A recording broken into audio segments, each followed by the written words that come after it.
First things first, it's important to realize that belief plays a significant role in success, regardless of what you're seeking success in, whether it's playing a musical instrument, playing a professional sport, trading, right? Business, marketing, sales, doesn't matter what the skill set is. Belief plays a very big role in whether or not you actually make it work. And the way I like to think about it is there's two different ways to believe something. So you can have the route of doubt, which is a form of belief. It's just a negative form. It's a belief in not doing it. Or you can have the route of faith, which is kind of the belief that you will be able to do it. That right there is a decision. Now, the problem is that typically when you're learning a new skill set, that's not the only time you come across that decision. That decision comes up over and over again, especially with every new challenge that comes into place. You're at that crossroads again. Do I believe that I can do this, or do I believe that I cannot do this? And the folks that actually succeed and make it work, they're the ones that every single challenge keep choosing faith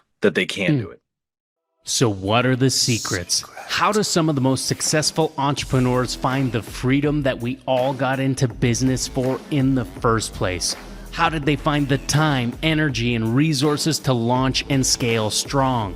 And how do entrepreneurs like us align our time, money, and energy in a way that will allow us to reach what we set out to achieve? These are the key questions, and this community will give you the answers. Welcome to the Prosperity Movement. Welcome to the Prosperity U podcast. We are here today to talk about self-belief, and super fired up to have you here with my co-host and best buddy of all time, Mr. Zach Shanky. He weighs in at, what are you at nowadays? No, just kidding. I'm just kidding. 180. He is almost as tall as my mom, if not right on the button. Dang, we're throwing punches out the gate. All right. Just kidding. Okay. To stay focused, listen, our mission is to impact the world by bringing life-giving principles of prosperity to it. And our vision is to guide our community to back engineer their full power and potential with purpose-driven growth so they can do more of the things they love with the people they love most. Our values are to impact with integrity and intentionality. And in order to impact the world, we value time, health, relationships, and legacy relentlessly at the highest level. We value people over profits, and we are driven and dedicated to the success of our community. We provide result-oriented support through mentorship to ignite an inspired and focused community. And man, did I ever have a amazing call right before this one, really guiding a person through that process. That is my passion. I couldn't imagine doing anything else. And I'm actually, the reason why I've been punching Zach here a little bit on this call already is because he took me off the shelf for like 3 months. But that might have had to do a little bit with my self-belief, because actually I did have a challenging moment in September where, for those of you that aren't aware, I actually, at a young age, I was diagnosed with Asperger's syndrome, which is a form of high-functioning autism, and then bipolar disorder, which is manic depressive, and that is been like a lot of people will look at a diagnosis as something that being defined by, and I truly believe that we're not defined by diagnosis. For example, if somebody has cancer, you don't say they are cancer. They have it, and things need to be managed. Somebody who is not a diabetic, they have diabetes, and it's just something that needs to be managed. Another thing, people will say, I'm fat. No, you're not fat. You have fat. We all have fat. It's something that can be managed. And that's something that really, like, in my journey, that really helped and saved my life. And I've learned how to manage these things. But in September, I did have a bit of a spill, and wow, do I ever have the most amazing support system and family in the Prosperity Movement to have supported me through that challenging time. But it was one of the reasons why my best friend in the world, had to protect myself and everybody by taking me off of the shelf. But I'm now back on the shelf, and I just had this most amazing conversation with Joyce here today, and we actually even talked about faith and just she has just a plethora of incredible, inspiring things that I wrote down that at some point I might pull out on this call. But all of this, I think, ties into belief and self belief. I kind of just ranted here for a little bit, but why don't you take it away, Zach, and share Yeah. what's on your heart? Well, I think it's first things first, it's important to realize that belief plays a significant role in success, regardless of what you're seeking success in, whether it's playing a musical instrument, playing a professional sport, trading, right? Business, marketing, sales, doesn't matter what the skill set is. Belief plays a very big role in whether or not you actually make it work. And the way I like to think about it is there's two different ways to believe something. So you can have the route of doubt, which is a form of belief. It's just a negative form. It's a belief in not doing it. Or you can have the route of faith, which is kind of the belief that you will be able to do it, right? And so you kind of, that right there is a decision. Now, the problem is that typically when you're learning a new skill set, that's not the only time you come across that decision. That decision comes up over and over again, especially with every new challenge that comes into place. You're at that crossroads again. Do I believe that I can do this, or do I believe that I cannot do this? And the folks that actually succeed and make it work, and we got James hopping in here in just a second, they're the ones that every single challenge keep choosing faith that they can do it. Hey, James. It reminds me of the Henry Ford quote. You know which one I'm talking about? Yeah. Whether you think you can or you think you can't, you're right. Boom. And that's ultimately what I'm talking about. And I heard from a guy named Myron Golden. Oh, Brian, you would love. Do you know Myron Golden? No, actually, this is the first I'm hearing that name. He has a podcast. I think it's called Business Success in the Bible or something along those lines. He's brilliant. I had an opportunity to eat some ice cream with him one day because Really? I went to an event. This was several years ago. I went to this event, and it was a Stephen Larson event, and he was one of the speakers. And I went to get ice cream, and I was all by my lonesome because the guy that came with me left a day earlier than I did. And I went to get some ice cream, and there was Myron Golden getting some ice cream. So I had a chance to sit down. It wasn't just me; other people noticed him, and so there's a little mini group of us chilling and chatting with him. But what he talks about is like whether you believe that you can or you believe that you cannot, what that does internally. Let's go with the route that you cannot. It actually creates kind of a feeling of anxiety, which is more of a paralysis. It's like it's a feeling of I can't move forward. I'm stuck. And then therefore you don't do anything, and the results don't happen. Versus the route of faith. Faith is more of like anticipation. You're looking forward to getting the result, which causes you to take actions that will actually equate to the result. And it all stems from that decision. Do I believe I can, or do I believe I won't be able to? And yeah. With that being said, like, sorry, I don't mean to interrupt you. I'm usually really, really good lately at like letting a person finish, but I'm just so, it gets me hungry and like actually really excited about this what you're talking about is like the difference between fear and excitement, and it's really just a degree of a shift, right? Like it's kind of the idea of I'm trying to think of another example, but it's a genuine shift between like there's that degree of separation that there's not a whole lot, like kind of like addiction and ambition. That was the one I was looking for. Addiction and ambition, that slight degree shift is not a whole lot. And if you just shift it, boom, it changes from fear to excitement. 100%. Actually, a good example of this is prosperity movement itself, right? Because before we decided to be our own thing, our own company, we were at the time we were working within an MLM company, and using our marketing and sales skills to bring on more people into the MLM company. At the end of the day, they weren't getting the result that we wanted for the people we were bringing on. And so it was a decision that didn't happen like that, because I remember Brian had the idea first, like, hey, dude, maybe we should separate. Maybe we should make our own thing. And I was like, no way. Like, my immediate response was, there's no way, dude. There's so many laws and crap that we'd have to be familiar with to like make that work, make sure we're not breaking anything. He was like, all right, well, just putting the bug out there. And sure enough, like, I don't know, maybe 2 months later, we decided to do it.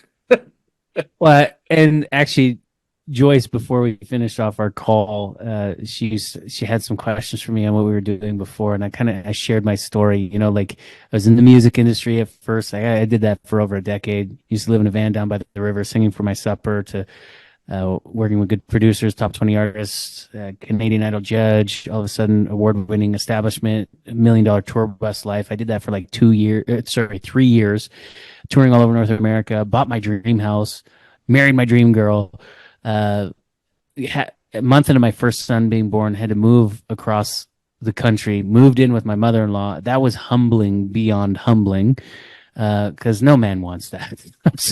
No man wants that. But I was just explaining to her, like, I didn't imagine doing what we're doing today, but God brought me through all of these interesting, you know, it was an interesting valley that he pulled me through, and to get to that. I don't want to say we're at the top of the mountain fully, or like we've arrived or anything like that, but we're constantly learning and evolving and progressing and living these prosperity principles. But you know, I from there learned about finances, and then realized that I didn't get into the positions I did in the music industry because I was good at playing guitar and singing. It was because I was good at marketing and sales. Ended up going to work at a marketing firm, and that's when I met Zach. I wanted coaching. And Zach, you were working with Joel Bauer at the time, and that guy is considered they call him the most famous guy that nobody's ever heard of, because he's what they call the mentor of mentors. He mentored Tony Robbins, Russell Brunson. The list goes on. As the Myron Golden is on that list too. Myron Golden is on that list too. And I just looked him up, and I'm noticing he's like he's ClickFunnels eight-figure earner or whatever. He's a beast. Yeah, look at this. Yeah. Like, it's incredible. So yeah, so Myron Golden was mentored by this guy. You actually worked with him and built a company just scraping 7 figures in 14 months. You weren't very happy with that. I didn't know that. I thought you were making, like, I was looking at you, a $10,000 a month coach. I had not two real nickels to rub together. The bank didn't want to touch me with 10-foot pole, but I had to get really creative to work with you. Settled on a 4-month deal. And then you saw something really special in me, and you were like, dude, you do the things I don't do. I do the things you don't do. We should go into business. And I'm like, oh, thank God. I don't want to have to, like, continue paying this. And you were like, look, listen, I tell you what, I'm not going to pay you your money back, but you collect the money until you've earned what you've paid me. And then we'll incorporate the company. We'll high level within a month and a half. That was taken care of. 5-time New York Times bestselling author who had been featured on Oprah 5 times hits our desk. A Stanley Cup champion, Olympic gold medalist who was handpicked by Wayne Gretzky for Team Canada hit our desk. And we had helped companies all over the world 3x, 5x, and 10x their revenue.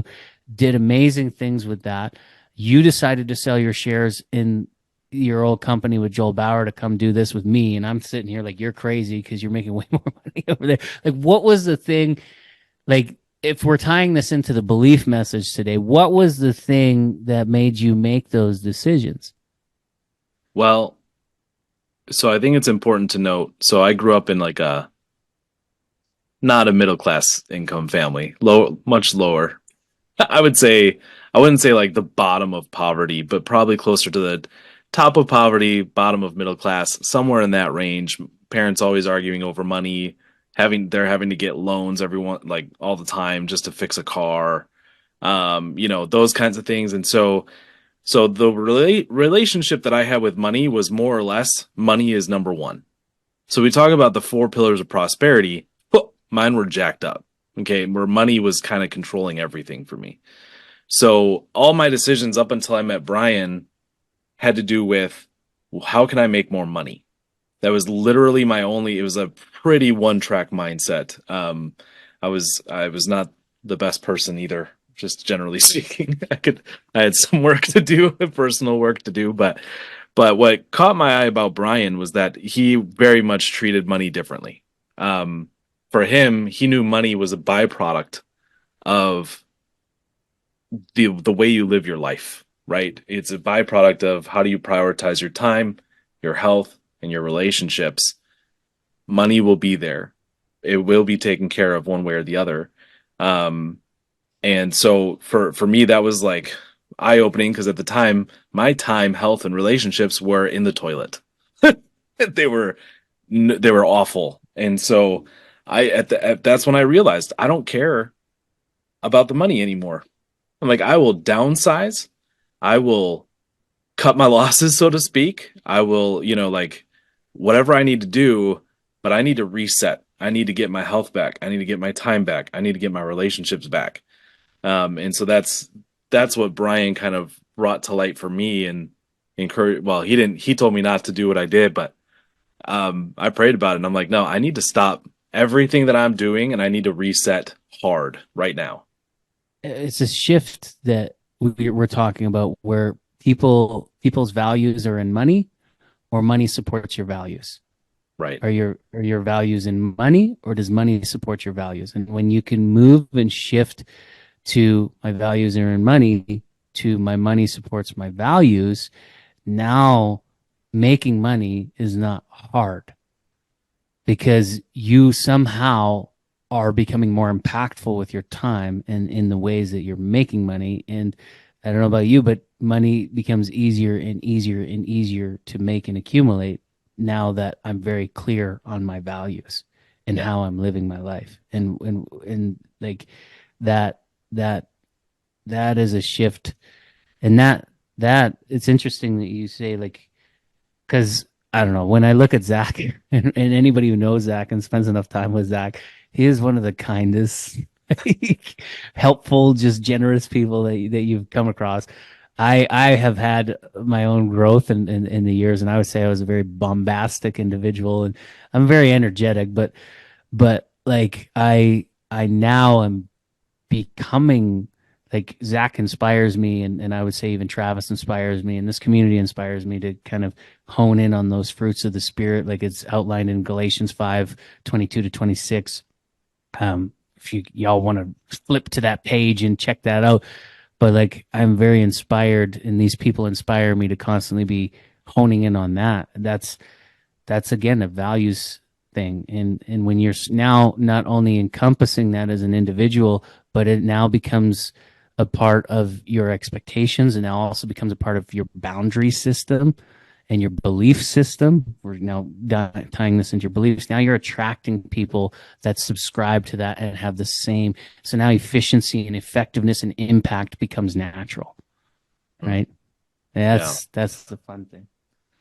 So James, James, yeah, we're talking about personal belief right now, James, and like it's just kind of evolving. But like, what do you have in your heart? Like, and for those that are tuning in, like James, we met James. If I continue really quick as I tee you up here, James, for your own heart thoughts, is in our journey. After Zach and I met, we met another trader from Edmonton, Alberta. That guy was like doing incredible things. Like, we blew our mind to see $40,000 trade days. Like, is that even possible? And that's when, like, Zach was like, "Oh, we should maybe." Well, not just Zach. I was sitting there like, "Yeah, we should." We were all like, "We should probably learn how to do this and figure out how to do this." Zach gets mentored by him, takes 590K in 90 days. I learned a few things from Zach, and my record was, well, first of all, he sent me 2K from those earnings, and then I took 2K to 43K in about a week. And then what we were noticing in our community is that individual that was, you can't take anything from the fact that he's so incredibly talented. It didn't seem to match our mission, vision, values, because people were walking on eggshells when they wanted to get support from that individual. We really wanted to have this people over profits servant leader focus within our community. We wanted to duplicate that. We wanted to duplicate leaders, that traders helping traders mentality. And that's when we had met James. And James's story is in his first year trading, did over $1 million at making, I think it was over 5,000 pounds or something like that on his first trade accidentally, going the right way for him, deciding he was dedicated to learn how to do that over and over again, does over $1 million in his first year, buys out his boss's company. Like, doesn't just fire his boss and quit, but buys out his boss's company and then builds a 3.5 million pound facility. And they really starts helping the community, and then realized that, hey, I'm better off just continuing to trade. People were knocking on his door to learn, and he found a passion in teaching other people. He talks about how he gets goosebumps and hair raising on his arm. I think it's one specific arm for some reason, and his cheeks in specific areas where he gets this only my left arm and my cheeks, left arm and cheeks euphoric moment of when he sees that he's getting purpose and fulfillment out of helping other people, back engineer their goals and dreams. That was really in alignment with who we are and what we're all about. And so for you, James, if you're to talk about personal belief system, like, what does your heart say for those that are listening today about personal belief? I don't think anyone else agrees or understands my beliefs. I'm not like most normal humans, if you like. I don't know if I say this the right way, but I believe in me. That's the reality. And then because people trust me to teach them, that's my reputation. And I still believe in me. So I kind of feel like I have to prove it over and over again in every single session that we take. And touching lots of wood, I've got lots of it available, thankfully. I feel we do. There are days when there's nothing happening on the chart, but then we do nothing and nothing gets taken away from us. And then there are days when it's right there and it's happening and it's ours and we take it. And there are times when we call the longer term stuff. My reputation's on the block, but it hit the target. So I'm happy, and that's it. I'm sad to say, I suppose I should say that I don't really believe in deities and stuff, and I'm sorry for that. But I do believe in humanity. I really, really do. I trust humans. I believe in humans. And I think humans should trust themselves, because at the end of the day, you're all you've got. I'm all I've got. That's it. There's no one going to catch me if I fall. It has to be me. And I think having that belief has protected me. I grew up in probably a worse situation than Zach. My parents, whatever they had, they sure didn't spend on us kids. They didn't want us. We weren't catered for or not. And I ended up in foster care. So that should show you how bad it was. Even way back down in the 60s and 70s, I got snaffled into foster care when there were loads and loads of cracks I could have fell through, So if I've achieved something today, I believe it's off my own merit, because my parents certainly didn't give me a leg up. My foster mum gave me the best advice ever. She said to me, chase the money, lad. And when the NAS hit 17,711 there the other day, well, I sure caught it then. So I'll keep catching it. That's it. So I see, like, where the perspective of, hey, everything depends on me. I find that empowering, right? Because it's like there's nothing that can stop me except me. Right. I'm not going to stop me. I'm going to push me forward. But a lot of people have the opposite perspective, where when they hear something like that, they think that's a lot of pressure. I don't know if I can handle that. I want to do it with a team. I don't want to just depend on me. I don't know if I'm reliable. Like, how do you help someone break through that? Well, I tell them the story. I learned to sail once long ago, and I crossed an ocean on it. And we were out learning one day it was called the Ocean Sailing Academy in Durban, South Africa. And there's a Canadian skipper on the boat. He's the guy who's teaching us. And he was going around the boat asking names. What are you learning this for? You're just on holiday, okay? And he came to me and I said, well, I bought a concrete boat over there. And I'm just going to sail it. I don't really know. I haven't really got a plan. And he said, that's you. And you're going to do that. Oh, I couldn't possibly do that. I need someone to blame when things go wrong. And you're just going to go on your own. And I said, usually when something goes wrong, it's my fault. So I'll be at home on the boat and something goes wrong, it'll be my fault. I'll deal with it. That's it. It's not that I thrive on the pressure. It's that I don't feel it. It's that I know I've only got me to rely on. I accept that. But that's it. There's no one to catch me. My real parents are gone. My foster parents are on the way out. If I suddenly lose everything in the morning, there is nobody going to come and say, "Oh, let me help you, James." It's not happening. It's up to me. And there's always those other words. I learned them a long time ago in South Africa as well. And it's a motto. It is, if it's to be, it's up to me. That's it. I live by that. That's it. If there's anything going to happen in my life, it's up to me to make it happen. No one's going to give it to me. It's not coming out of the sky. It's up to me. There's no lotto win. There's nothing. It's just me. Well, if that's not extreme ownership, I don't know what it is. I think, yeah, like the extreme ownership piece is a big part of the belief thing too. Like you've got to now, like you had mentioned, James, you said that like, you don't believe in a deity and all that kind of stuff. And we, like, no matter what, we love you no matter what, obviously. Like, nobody's sitting here judging anybody. Nobody's sitting here judging anybody or pointing fingers or saying one is right or wrong. I think one of the things that I've learned recently, in just my walk on the world as a human being, is like one of the best things that we can do. And on my last call, we were talking about is seek to understand. Right. Like, and yeah, I attach that to, Matthew 7:7-8, seek and you shall find, ask you shall receive, knock and the door will be open to you. Matthew 6:33, seek first the kingdom of God and all of these things will be given unto you. And this idea that we aren't all alone because we were created by something far larger than us. And to go ahead and label it, whether you call that a deity, is that I have a heavenly Father. I have somebody who is an image bearer who created me in his image. That is what I see and what I believe. On the other side of that, instead of sitting here in any conversations with people and saying, "You're right," or sorry, "You're wrong," and "I'm right," it's just not proactive and productive. Whereas if you seek to understand, you can start to understand that there's different perspectives in every conversation. The way I look at it, there is my perspective, there's your perspective, and then there is the full-on truth, right? And you don't always necessarily in life are you experiencing the full-on truth in everything that you're saying and doing, right? Or experiencing with another person. So a lot of times they might be like, and this is where we talk about assuming the best, and this ties into belief system again there, Zach. You can assume the best in a person, you can assume the worst in a person, right?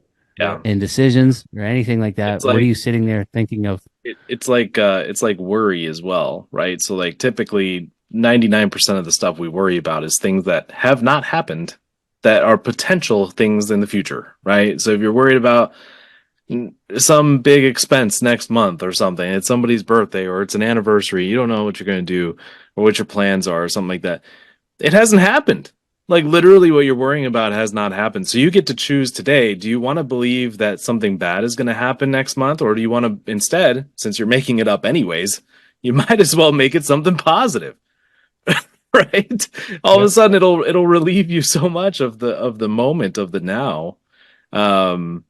So belief has everything, and I actually mirror James when he says he believes in human beings, because I definitely also believe in human beings.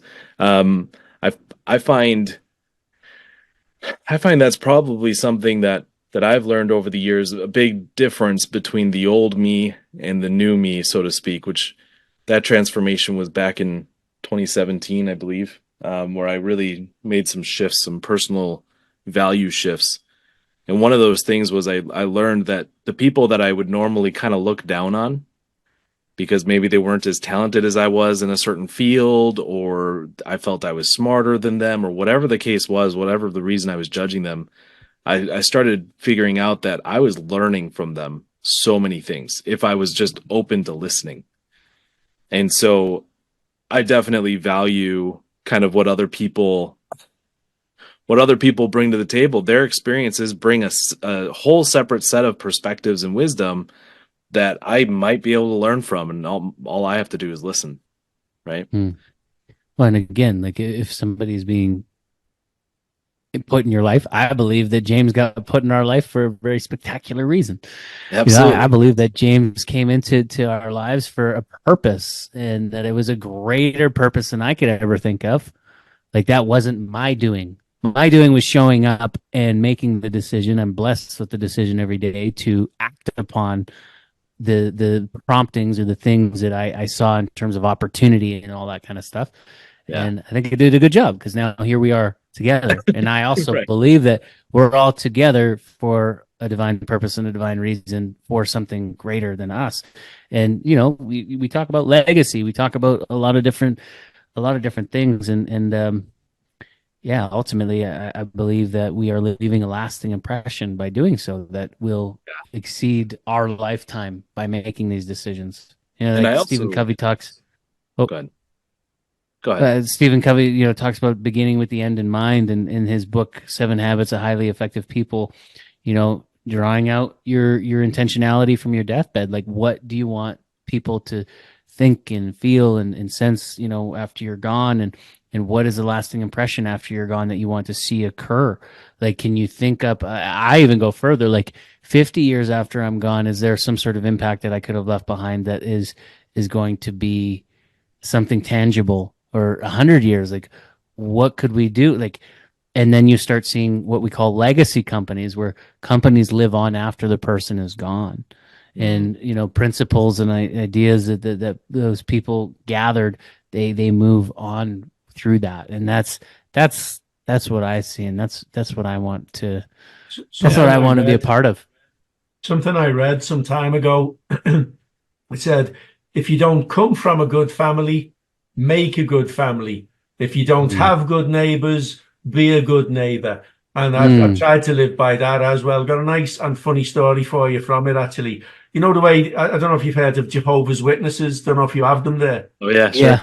Okay, so a guy and his son knocked on my door not so very long ago. It's Ireland, so it was raining. It was teeming rain, and he knocked on the door and he said he had this book and with Jehovah's Witnesses, and I said, "Oh mate, I won't waste your time. I've no interest in religion whatsoever. I'm really sorry, but look, peeing down. Do you want to come in for a cup of tea or something?"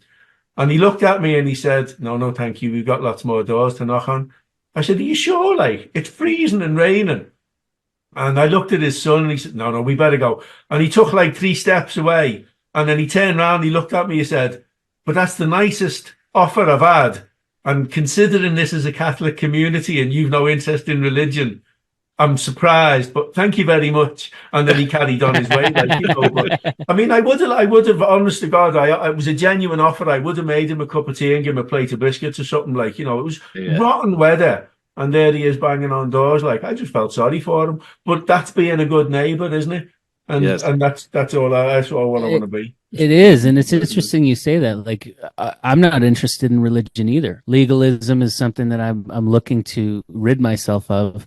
Legalism and religion, and it's that that spirit, that good spirit that you're talking about. Some people will actually study these ideas of the Holy Spirit and the fruits of the Spirit.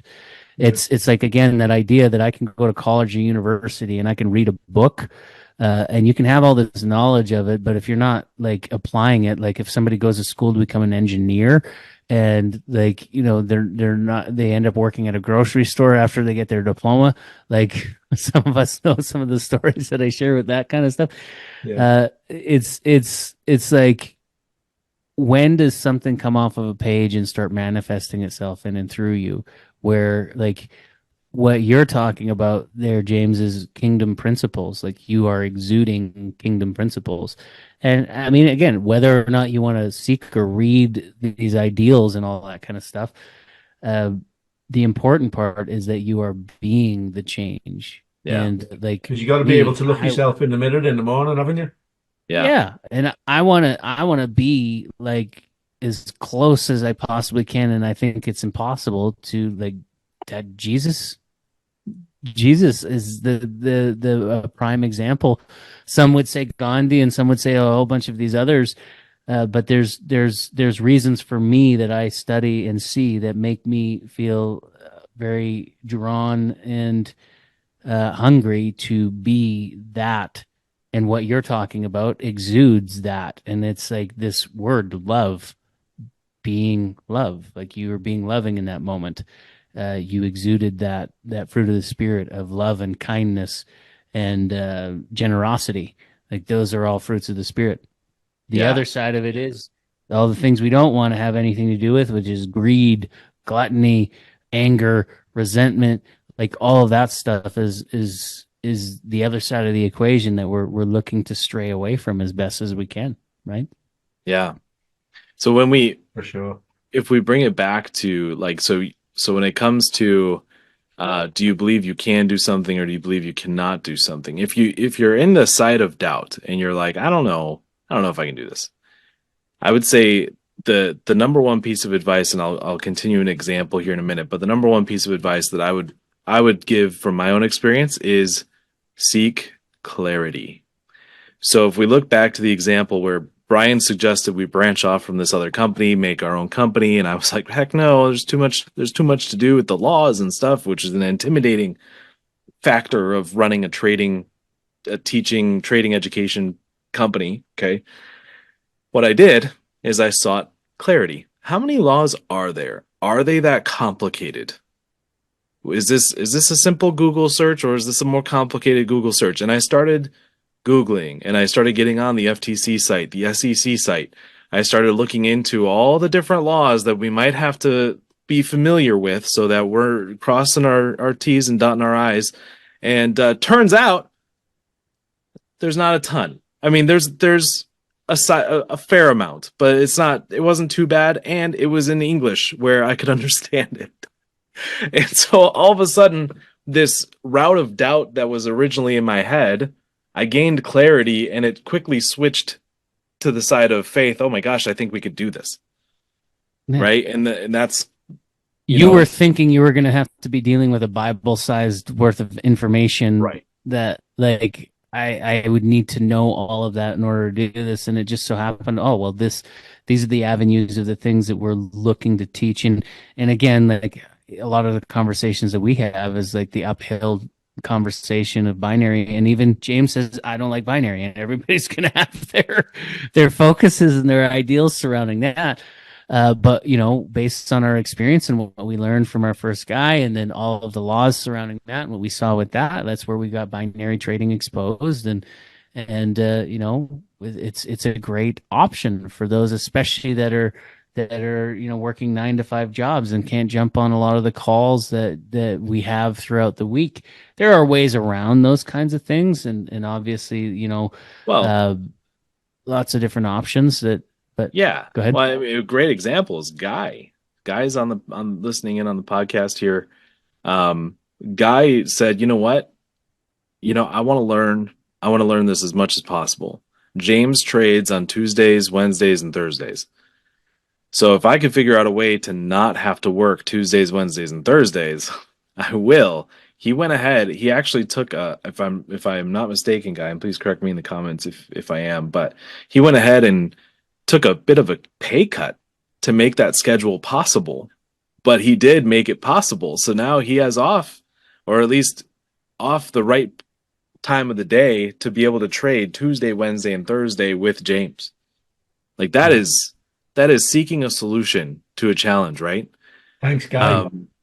Yeah, it's amazing. And Guy's doing great. He's doing great. So, it's interesting when you do finally get the clarity that you're looking for to kind of pull you out from the doubt mindset. You can actually start to see avenues to make it work and opportunities to make it work, which is why this whole idea of belief, one way or the other, it's pretty crucial no matter what it is you're pursuing to master, right? So anyway, that's kind of like what I really You're sounding like there's a dedication thing there too included in belief. Like it's it all genuinely comes down to a decision. Like, and that's where earlier I said that the shift between fear and excitement, doubt, fear to excitement, that assuming the faith. I like to talk a lot about the difference between addiction and ambition, because like we're all addicted to something in some way, shape, or form. But like even dealing with quote unquote addicts, I don't believe you're an addict. I believe that you have an addiction. I believe that how you label yourself and what you believe of, like even what James was saying, I believe in me. Okay, what do you believe about you? What are you telling yourself? Like what is the narrative in which how you see yourself? Because if I now choose to believe that I'm fat, I'm just going to keep on creating that in my life, instead of saying, you know what, I have this, and it is something that I can manage and work with. And I mean, I was able to lose over 100 pounds in 6 months just based on honing in on a book, Body for Life by Bill Phillips, and doing the steps. And it was super simple, not necessarily easy, but simple. Right? Same thing over here. Simple steps, not necessarily easy, but simple. When dealing with an addiction, I was addicted to drugs and alcohol. I was actually admitted in the hospital 3 times for drug and alcohol induced psychosis between the age of 17 and 21. It was a decision. I didn't want that as a result anymore, and it was a simple shift of decision instead of, so now how are you filling that gap? So instead of doing drugs, what am I doing with my time? So I started going to the gym first thing in the morning and then first thing after work. I went twice because I knew that there were certain things that I did after work. I would go after work. I would end up going to the bar or to the alcohol store. What do you call it? The liquor store? Liquor store. Liquor store. Yes. I would go to the bar or the liquor store. And that was the pattern. So instead of doing that first thing after work, I went directly to the gym. And I wanted to feel good. And it talked about in this book certain things that I would expect, and certain feelings, like even with eating food. Okay, well, you had a cheat day once a week.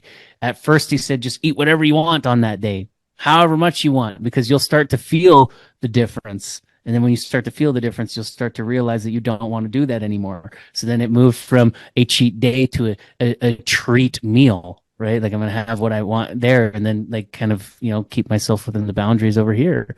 And then it just shifted everything. So what are you doing in conjunction with what you believe and what you want, and how are you filling the gaps? If there's something happening in your life that you don't want to be happening anymore, what are you doing to fill that gap? How are you shifting it? What's the shift? How are you replacing it? What's the thoughts you're having? How are you replacing those thoughts? Very good. Self-reflective questions. I may let Sorry, I you went on a get ready tangent for the again. session there, lads, if that's okay. Yeah. Yep. Just so everyone knows, we're going live in 15. All right. Live in 15 minutes. Cheers. If this is Thank your you. first time with the prosperity movement, and you want to learn how to become a part of the community, and you want to learn how to get the results that you want to get, obviously in trading, you're here to learn about trading. But if you're just, you want to just make your life better in general and all that kind of stuff, we're here to uplift, empower, and equip you in the areas. We want to get to know you. We want to learn about what you're looking to achieve, and how to back engineer what you genuinely want. We want to help you label what you want and then help you get there as quickly as possible. So a good way to get into your next steps in your trading journey is to go to prosperitymovement.online. And Zach just put that in the comments here on Zoom, and I think we'll put it as well on Facebook. But you can go ahead and click on that link, and then at the bottom right-hand side on that link, you'll see a chat bubble. It'll pop up. From there, you just put your information in it. What do we want them to put as a subject or to type into that chat bubble this week to get a complimentary blueprint access? Belief. Belief. I love that. So if you want next steps and for a great resource called the Blueprint, so that you can figure out whether or not prosperity movement truly is the best fit for you, and to also help you back engineer your success. We've seen some great increase in success that people have gone through that process. They've prepared themselves, much like what I was talking about earlier with my my journey, weight loss, and reading a book called Body for Life by Bill Phillips. At the end of that book, there was a workout plan that was super simple. And if all I would have did was that, I probably wouldn't have been successful because I wouldn't have prepared my heart and mind for my success. That's what the blueprint over here does, is it prepares your heart and mind for success. It prepares you to understand the things and the obstacles that you're also going to face, and how to prepare yourself to overcome those challenges. So just go to prosperitymovement.online and the little chat bubble at the bottom right-hand side, type in belief, and we'll get you all set up with that. That's it for today. You want to add anything else there, Zach? Nope, that's it. Thank you, everybody. Appreciate you hopping on. We'll see you guys next time. Love you. Adios. Bye.